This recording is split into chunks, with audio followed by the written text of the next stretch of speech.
Selamat pagi, jumpa lagi di Read Aloud by Kaina.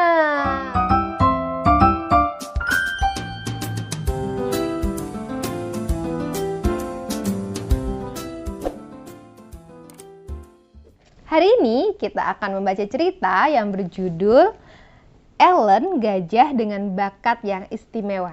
Cerita ini ada di dalam buku Kumpulan Dongeng Binatang yang ditulis oleh Arlin A. Ada seekor gajah bernama Ellen. Ellen punya bakat istimewa, tetapi ia sendiri tidak tahu.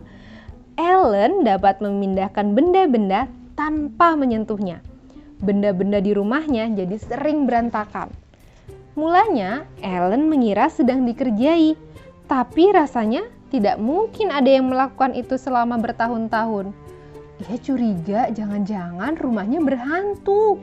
Tapi setelah diperiksa tim pemburu hantu, terbukti tidak ada hantu di rumahnya. Ellen masih bingung. Ia tidak dapat memikirkan penjelasan yang lain.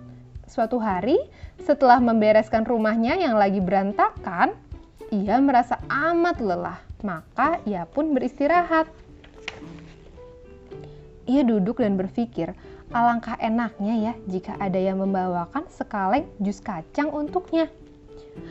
Tiba-tiba, pintu lemari es terbuka. Sekaleng jus kacang terbang ke arah Ellen. Ellen amat terkejut sampai terlompat dari kursinya. Lalu, ia mencoba memikirkan apa yang baru saja terjadi. Ia bereksperimen dengan sofa dan kursi, dan ia juga berhasil membuat benda-benda itu melayang. Saat itu juga, sadarlah Ellen bahwa sebenarnya ia punya bakat istimewa. Bakat itu amat menakjubkan dan berguna jika ia dapat mengendalikannya. Ellen pun berlatih siang dan malam dengan memanfaatkan apapun yang ada di hadapannya. Menurutmu, apa yang terjadi pada Ellen sesudah itu?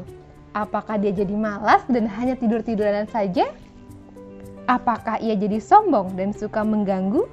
Atau ia menggunakan bakatnya untuk membuat sesama hewan jadi menderita?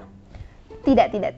Ellen menggunakan bakat istimewanya untuk membantu teman-temannya. Setiap ada kesempatan, ia pasti membantu temannya. Sekarang, rumahnya selalu rapi dan siapapun boleh datang minta bantuan Ellen kapan saja.